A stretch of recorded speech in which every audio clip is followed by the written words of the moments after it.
Bem-vindos ao programa Alma Querida.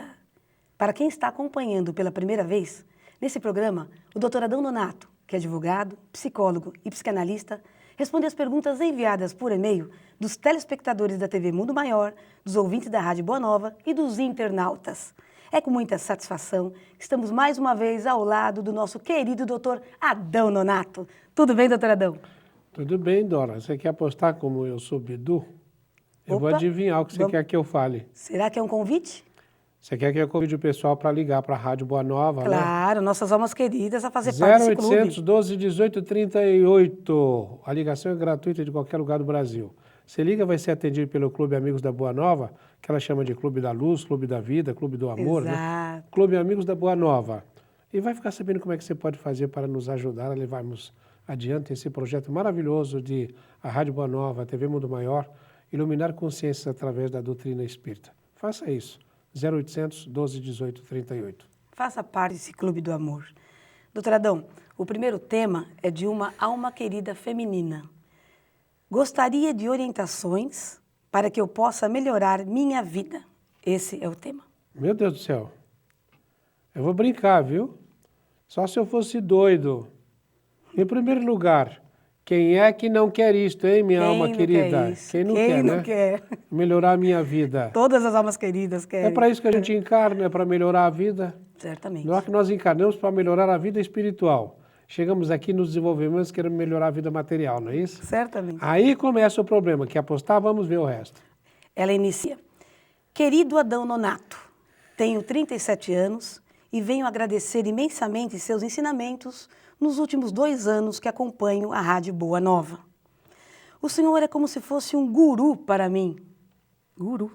Deus do céu, guru ou guru é mestre em sânscrito. Lá no Oriente tem isso, essa história de terem os mestres, né? Não sou nada disso, minha querida. Até Jesus Cristo, quando ele foi uma vez instado a dar uma resposta para alguém disse assim, bom mestre, ele disse, por que me chamais bom? Bom é somente o Pai que está no céu. O Pai que está no céu. Todos os humildes falam isso, né? Descobri a rádio e nunca mais parei de ouvir os programas gravados, pois não há transmissão para a minha cidade e não tenho parabólica. No ano passado, comecei a compilar vários ensinamentos seus. Me dá licença, eu vou interromper para dizer uma coisa, né? Primeiro quero te parabenizar, alma querida. Olha, não há transmissão para a sua cidade, mas você acompanha os programas.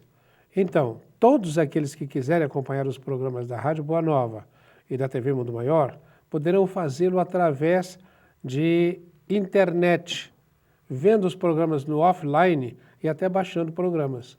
Ela encontrou uma solução. Isso, inclusive enviar e-mails, né? Exato, E-mails para o nosso programa também. Inclusive transcrevendo, ela diz, pois não há transmissão para a minha cidade e não tenho parabólica. No ano passado comecei a compilar vários ensinamentos seus, inclusive transmitindo ipsis literis, suas palavras para um arquivo no formato Word. Sim. E tinha o objetivo de lhe enviar tudo, pois certa vez ouvi o senhor dizer que gostaria de ter tempo de fazer isso e talvez montar um livro ou um CD. Eu falei isso numa oportunidade, sim, porque cobrado que sou insistentemente, eu falo demais. São 5 programas de rádio, inclusive esse aqui na televisão, um outro aqui no rádio também para a televisão, né? Sou cobrado para as pessoas, porque que não escreve sobre tudo isso que fala? Eu não tenho tempo. E depois sou de falar mesmo, não sou de ficar escrevendo. As pessoas instam, falam, até que eu gostaria de ter tempo para isso. Então ela pegou e está dizendo, né? Quem sabe a gente monta uma equipe e faz alguma coisa. O interessante é que ela coloca ipsis literis, não é? Então ela colocou exatamente, fielmente as suas palavras. Muitos ouvintes... Ipsis literis significa as mesmas palavras com as mesmas letras. Ela está transcrevendo isso no arquivo. E quem não gostaria de tê-los, o que o senhor coloca nos programas, né? Entretanto, como tudo em minha vida ultimamente, foi mais um projeto que, lamentavelmente, não finalizei. Deixa eu só dizer uma coisa para você. Nós fazemos muitos projetos que não conseguimos finalizar. Eu fico até tentado a te perguntar, será que você é do signo de Gêmeos?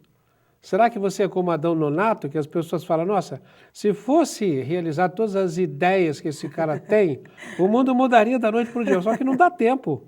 Né? Ainda mais o Jeter, lá da Rádio Boa Nova, ele falou o quê? Gêmeos com ascendente Aquário é um rabo de foguete, quem é que segura, né? Tenho bastante coisa guardada. Caso queira, posso enviar para o seu e-mail. Quero sim. Também quero. Leio muito, estudo sozinha, ouço a rádio às vezes, vou ao grupo espírita da minha irmã, que é umbandista. Sei. Mas sinto falta de seguir meu próprio caminho. A dirigente do grupo espírita da minha irmã é muito rígida quanto aos estudos de seus médiuns. Sempre leva... Dá licença, eu quero assim, ela vai ao centro espírita que é da irmã, mas é que é de caráter umbandista. Umbandista. Primeiro eu quero fazer aqui uma observação muito interessante. O centro é umbandista e ela se diz espírita, vai no centro da irmã e chama isso de espírita. Nossa, é como as pessoas aqui no Brasil às vezes fazem confusão, mas como eu acho isso bonito, compreende? Claro. Porque na final de contas todos estão atrás de fazer aquilo que o Mestre Jesus queria que se fizesse. Amar a Deus sobre todas as coisas e ao próximo como a si mesmo. A outra coisa que eu já queria chamar a sua atenção, minha querida, é que você fala seguir meu próprio caminho. Quem é que diz que você não está seguindo? Só porque a sua irmã é dirigente de um centro espírita, então se você vai lá, você acha que está seguindo o caminho da irmã. Na verdade, a irmã é de um centro umbandista e ela tem uma outra dirigente. A dirigente do grupo espírita da minha irmã. Quer dizer, tem uma outra dirigente, né? Sim. Então, mas de qualquer maneira ela vai falar, seguir outro caminho. Quando eu falo centro espírita da irmã, não é que a irmã seja dirigente. A irmã está frequentando um centro espírita, então, se é da irmã, não é dela. Exato. Entendeu? Mas pode ser dela também. Claro. Né? A dirigente, e ela diz que ela é muito rígida quanto aos estudos dos seus médiuns. Sempre leva algum palestrante de centros kardecistas, umbandistas, etc. Por isso, me sinto bem lá. Só que o senhor sabe melhor do que ninguém como é difícil ser dirigente de um centro espírita, principalmente com o preconceito que os umbandistas enfrentam, até por alguns kardecistas, quiçá por outros credos religiosos. Então, é difícil mesmo ser dirigente de um centro espírita, é muito difícil. Se você não é dirigente, reze por aqueles que são dirigentes. Exato. Sua irmã está no centro espírita que tem uma dirigente. Se sua irmã vai assumir alguma tarefa lá, por favor, reze por ela. Porque acontece o seguinte, normalmente o dirigente de centro espírita dirigia na encarnação anterior ou no plano espiritual as falanges destruidoras de centros espíritas. Interessante. Você quer saber de uma coisa? Leia o livro Aconteceu na Casa Espírita. E no livro Aconteceu na Casa Espírita tem lá o dirigente das trevas que queria acabar com o centro espírita. Sim. O nome dele é Júlio César. Então tem todos os desenrolados do livro, que eu não vou contar aqui. E no final das contas, o centro espírita acaba vencendo, os trabalhadores do plano espiritual no centro espírita vencem. E o chefão das trevas fica sozinho na cidade dele, lá na cidade das trevas. E ele vai ser resgatado. Por quem? Pelo dirigente espiritual, o mentor espiritual do centro espírita. Sim. Mas os trabalhadores vão lá na cidade das trevas para resgatar o chefão das trevas. E o chefão das trevas, então, começa a esbravejar, falando que vocês estão rindo de mim e tal, né? E até que o dirigente, o mentor espiritual do centro espírita diz assim, Júlio, nós estamos aqui por amor a você, por amor ao pai. Aí ele fala, não me fale do meu pai, é por causa dele que eu estou nessa desgraça. E o pai havia sido fundador do centro espírita. É um livro interessante. Quando ele fica com raiva do pai, quando ele cresce, ele fica com raiva do pai, porque o pai se dedicava ao espiritismo e não tanto a ele como ele queria. Mas isso já fazia parte do aprendizado dele. Agora, o que eu queria dizer de interessante é que quando o Júlio César é resgatado pelo pai, que vem do plano espiritual superior para resgatar o filho, já traz o projeto de vida do filho. O mentor do centro espírita ia reencarnar, ia ter o cara como filho. Sim. Olha só, o mentor do centro espírita ia ter o chefe dos obsessores como filho. Ele, chefe dos obsessores, ia crescer e ia se casar com o auxiliar dele no plano das trevas, que era o espírito de uma prostituta. Ia ter 2 filhos, ou seja, o dirigente do centro espírita encarnado ia ter o filho a nora e 2 netos. Exato. Os 2 netos eram os 2 asseclas dele, das trevas. Então, o dirigente do centro espírita, ele vem para pegar uma tarefa muito maior do que dirigir um centro espírita. Sim. Que é ser pai de ex-obsessor. Ex-obsessores. Sogro de ex-obsessor. Avô de ex-obsessores. E eles vão se desenvolver, e diz lá, já está tudo prontinho a reencarnação, que ele vai ajudar a repor no caminho todas aquelas entidades que ele desviou como chefe das trevas. E quando ele estiver com 40 e poucos anos, se tudo correr bem, diz o mentor, ele virá a ser o futuro dirigente do centro espírita. Que bonito, né? Que história bonita, Percebe? né? Então ele vai ser o futuro dirigente do centro espírita. Ou seja, dirigente de centro espírita pode ser ex-obsessor. Às vezes as pessoas brincam assim, dizendo, doutor Adão, como é que o senhor conhece todos os pensamentos dos obsessores? Como é que o senhor sabe como é que eles pensam, o que é que eles planejam, como é que eles gostam de fazer as coisas? E como é que a gente tem que fazer? Aí eu brinco dizendo assim, meu filho, porque eu já fui chefe da universidade lá no Mural. Tudo evolução. Já dei aula lá. Quem é que pode garantir que você também... Ô, Dora, o que você está fazendo aí, Dora? Nossa, estou me lembrando agora. Você era minha assessora, Você é dirigente de centro espírita futuramente. Então a gente acaba sendo dirigente de centro espírita. Doutora Adão, mas essa questão é interessante, que ela diz que existe um preconceito, né, com relação à Umbanda, até dos próprios kardecistas, imagine de outros credos.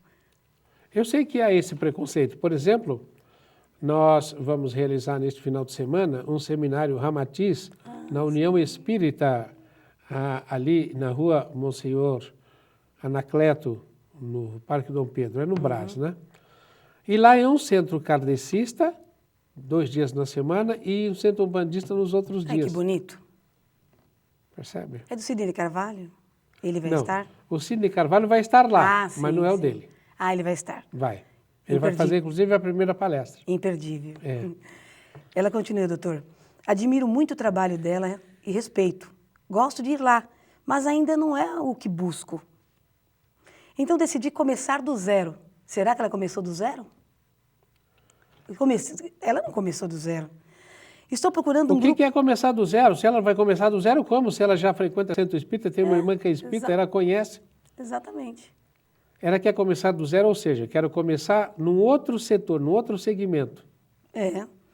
Estou procurando um grupo espírita que tenha escola, estudos, trabalhos voluntários, etc.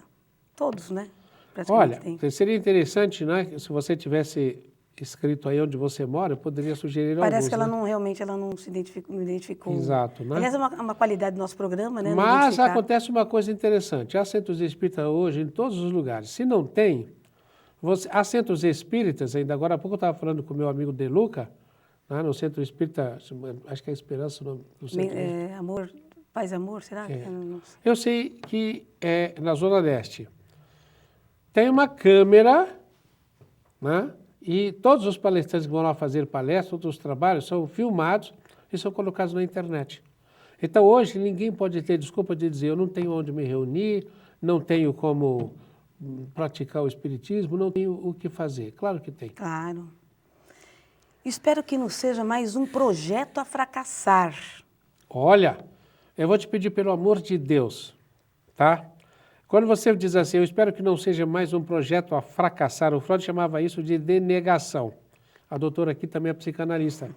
Quer dizer, e nós dizemos, isso é profecia negativa, espero que não seja mais um projeto a fracassar. Você já está esperando. Eu queria sugerir a você, tem uma palestra nossa que está na internet. As palavras construindo o seu destino. Quando você diz assim, espero que não seja mais um projeto a fracassar, você está pensando em fracasso. Até o Paulo de Tarso, já veja há quanto tempo ele dizia o seguinte, quando vocês se encontrarem, quando falarem alguma coisa, falem do que é positivo, do que é digno de edificação, do que é luminoso, do que é perfeito, do que é honesto, do que é elevado, do que é bom. Claro. Não mereço mal consideração de vossa parte em tempo algum. Agora você fala assim, um projeto, espero que não seja mais um a fracassar, então eu vou dizer, você está esperando que fracasse. Com essa imagem mental, você está esperando que fracasse. Espero que eu vença, né? Exato. Eu espero que seja um projeto que dê vitórias. Claro. Digo isso porque me formei em Direito. É colega. Tenho até a carteira da OAB, mas não exerço a profissão. Não exerço a profissão. Às vezes, faço algumas peças processuais para alguns processos de execução. Já atuei em vara de família, mas não pude deixar minha profissão para seguir a carreira de advogada. Espera um pouquinho. Você não pode deixar por quê? Porque na profissão, com certeza, você deve ter alguma renda, deve ter algum crédito, deve ter alguma estabilidade e que não dá para enfrentar ser advogada. Agora você diz assim, você não seguiu sua profissão. E como é que começa o e-mail dela? Como é que começa o e-mail? Você tem aí? Ela começa dizendo o quê? Ela começa dizendo que queria melhorar a vida dela, né? Esse seria, no caso, o tema. Então, melhorar a vida. Então, veja só, o que você sente? Você tem um problema de medo e de autoestima. Então, você é advogada, mas tem medo de ser advogada. Não sai da situação em que você está e se lança para ser advogada. E por que isso? Você tem medo da concorrência, medo de não dar certo e tal. Mais um projeto a fracassar. Veja a mentalidade aí. Então, proceda como se você fosse um sucesso. É o que eu sempre falo. A diferença entre comportamento e sentimento. Se você se sente triste, comece a cantar para ver o que acontece. Muda. Muda completamente. Então, o comportamento gera sentimento. Você está triste? Use a cabeça. Isso. Comece a cantar, comece a ser feliz. Exatamente. Tá? A outra coisa interessante, né? Eu gostaria que esse programa fosse também um programa que tivesse música. Há músicas que dizem exatamente isto, que você, para você sair de uma situação meio triste, comece a cantar, comece a ser alegre. É o comportamento que resolve e que tem importância, não é o sentimento. Muito bem, parece que ela está justificando assim. Sempre precisando de dinheiro, sempre aparecendo algumas dúvidas, dívidas também, sempre com receio das audiências pela falta de experiência, é o que o senhor acabou de falar. Ela teve realmente a insegurança da inexperiência. Exatamente. Se ela começa a advogar, mas eu vou quebrar a cara. Quebra a cara! Claro. Claro. Isso. A coisa mais importante que eu falo, sabe do que nós mais temos orgulho na vida? Do quê? Das nossas cicatrizes na cara. Claro, aprendizado. Por quê? Porque eu vou querer aprender com a sua experiência? Não, quero aprender com a minha. Com a minha. Isso é bobagem. Porque, olha, o que a Dora, que é uma advogada de sucesso, o que ela faz? Como é que eu posso me espelhar no que ela faz? Isso é a diferença entre inveja e emulação. Eu quero imitar a Dora. Então, eu me associo a Dora ao sucesso dela. E não eu quero destruir a Dora porque ela tem sucesso e eu não tenho. Isso é inveja. Inveja. A inveja é destrutiva. A emulação é cooperativa. Com o certeza. que eu posso aprender com a Dora? O que eu tenho que aprender com o meu mestre, Adão Exato. Nonato? É meu mestre. Coitado de mim. Enfim, fui abandonando a ideia de advogar. A esta altura da minha vida, nem sei precisar se chega a ser uma frustração. Agora, veja só. É claro, pela redação daqui, é claro que é uma frustração, senão ela não falaria. Está indicando. Tá? E ela decidiu deixar de advogar. Lance-se. Pague o preço. Tá? Vai gostar. Imagine. Tá? Não sei se ela tem carteira de advogado ou não. Ela disse que tem OAB. Então, se tem OAB, lance-se. Vá em frente. Exatamente. Vá em frente. O mais difícil é conseguir OAB ultimamente. Exatamente. Ela tem OAB, Exato. né? No fundo, me sinto mal por ter um diploma de 3º grau e trabalhar em função do diploma do 2º grau. Trabalho há mais de 15 anos como técnica em projetos. Ganho bem, mas tenho que enfrentar mais de 4 horas diárias num ônibus entre as 2 cidades, trabalho e casa. E me sinto como se estivesse desperdiçando meu tempo. Ela é o quê que ela faz? Técnica em projetos. Então, eu queria que você fizesse um projeto. Como é que você, técnica em projeto, faz um projeto de alguém começar a advogar, passar disso para aquilo, não ter tanto esse gasto de horas no ônibus? E como é que você faria um projeto para conciliar as duas coisas? A necessidade que você tem de manter a família, de ter a renda que você tem, e a necessidade de ter uma experiência nova. Vá ter uma experiência nova. Comece a advogar com justiça gratuita, assistência judiciária. PAJ, PAJ, né? estão precisando. PAJ é Procuradoria de Assistência Judiciária. Sim. Vá até lá, inscreva-se. Você vai ter muita coisa que fazer. Desenvolver um dos talentos que, na verdade, ela deve ter. Exato. Com certeza, né, de advogar. Ela continua que é muito cansativo, estressante, né? Mas, doutor Adão, o que o senhor acredita? O senhor acredita que 4 horas diárias no ônibus não dá para ela ler, fazer, né, estudar? Não deveria, assim, sentir-se reclamando, de certa forma, das 4 horas diárias, né? Eu já tive casos de pessoas que tinham uma situação assim. Ah, mas eu não consigo ler no ônibus. Hoje em dia tem audiobook. Fecha os olhos e vai ouvindo. Porque 4 horas no ônibus, a sua atenção vai ficar assim, ó. E graças a Deus ela está atenção. trabalhando também, Exato. né? Tem também essa situação. Exato, mas essas 4 horas podem ser a salvação. Claro. Aquilo que parece ser um empecilho é como é que eu posso fazer com que isso aí se transforme em algo a meu favor. Exatamente. Ela diz que é muito cansativo, estressante. Tive que aprender a aceitar essa minha condição de acordar às 4h30 da manhã e voltar às 19h20 para casa. Às 4h30 e volta às 19h20. Para casa. Né? 2 horas para ir, 2 horas para voltar. 4 horas por dia que podem ser alocadas para o estudo. O que acontece? Ela fica nessa dissipação de atenção. Tá? Às vezes dentro do metrô eu fecho os olhos para poder meditar sem ter a distração que tem ali. Se abre os olhos, tem a distração, começo a usar a distração como fator de concentração. Eu posso olhar para você e rezar, né? Você é um Pai Nosso que estás nos céus. Eu posso rezar o Pai Nosso aí. Vai orar, com certeza, após o nosso intervalo. Pela Pode cara ser? dela já dava para saber, viu? Tá aí, a gente volta daqui a pouco. Vamos ao pequeno intervalo e voltamos já com Alma Querida. Fique conosco.